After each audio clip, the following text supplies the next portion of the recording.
So let's talk about one of the biggest frustrations when it comes to any science exam.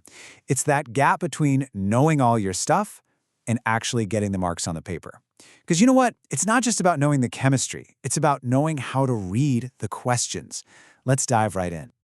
Oh, we have all been there. You write this brilliant, detailed paragraph. You're explaining a concept. You feel totally confident you've nailed it, and then you get it back. And the mark is just, well, it's a letdown. It's so frustrating, right? But the reason, more often than not, isn't your knowledge. It's your exam technique. But what if I told you that every single exam question contains the instructions for its own perfect answer? Seriously. Today, we're going to crack that code, and we're going to do it with a simple, repeatable three-step method that will honestly change the way you look at your exams. And here it is. It's as simple as this. First, you decode the question. You go on a hunt for those all-important command words and keywords. Second, you plan your answer. And how do you do that? You look at the number of marks. That little number tells you exactly how much detail to include. And finally, you execute. You write a focused answer that hits all the points the examiner has on their checklist. All right, let's put this method into practice. Talk is cheap, right? We'll start with a super common question type, interpreting data from a table.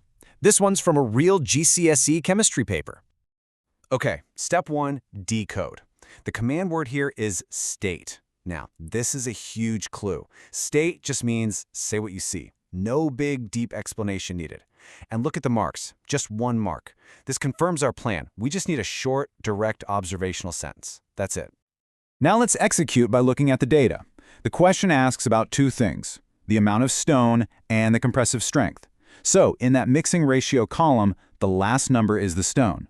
As we go from concrete A down to C, you can see that ratio goes down from 4 to 3 to 2. Simple enough.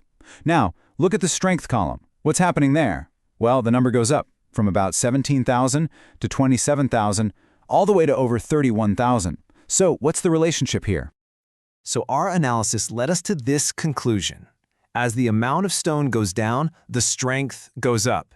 And when we peek at the official mark scheme, what does it say? The 1 mark is awarded for the less stone there is, the stronger the concrete. It's a perfect match, a simple statement for a single mark, job done.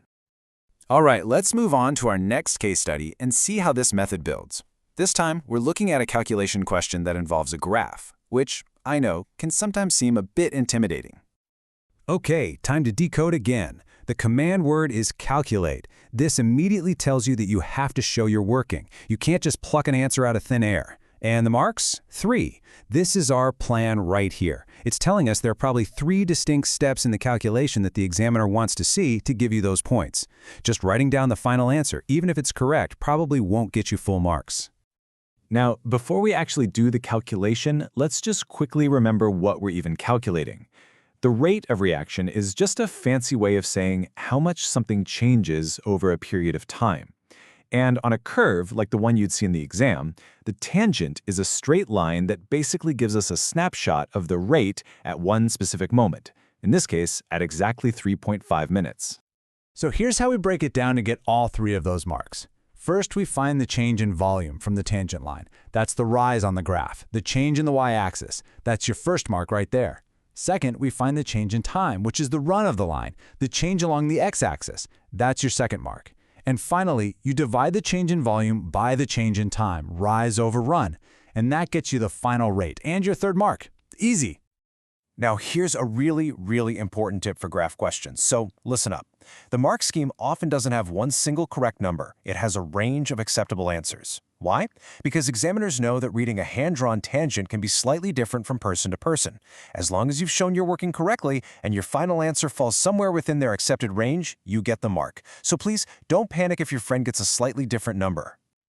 For our final case study, let's tackle one of the most common command words in all of science. Explain.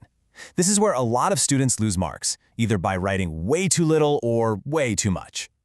Let's decode. The command word is explain. This means you have to give a reason. You need a because in there somewhere. And the number of marks is 2. This is the recipe for our plan. We need to make 2 linked points. For an explain question, this almost always means stating what happens and then explaining why it happens.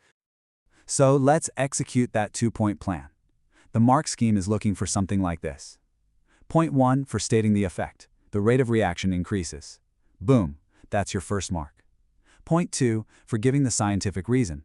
This happens because smaller chips have a larger surface area, which leads to more frequent collisions.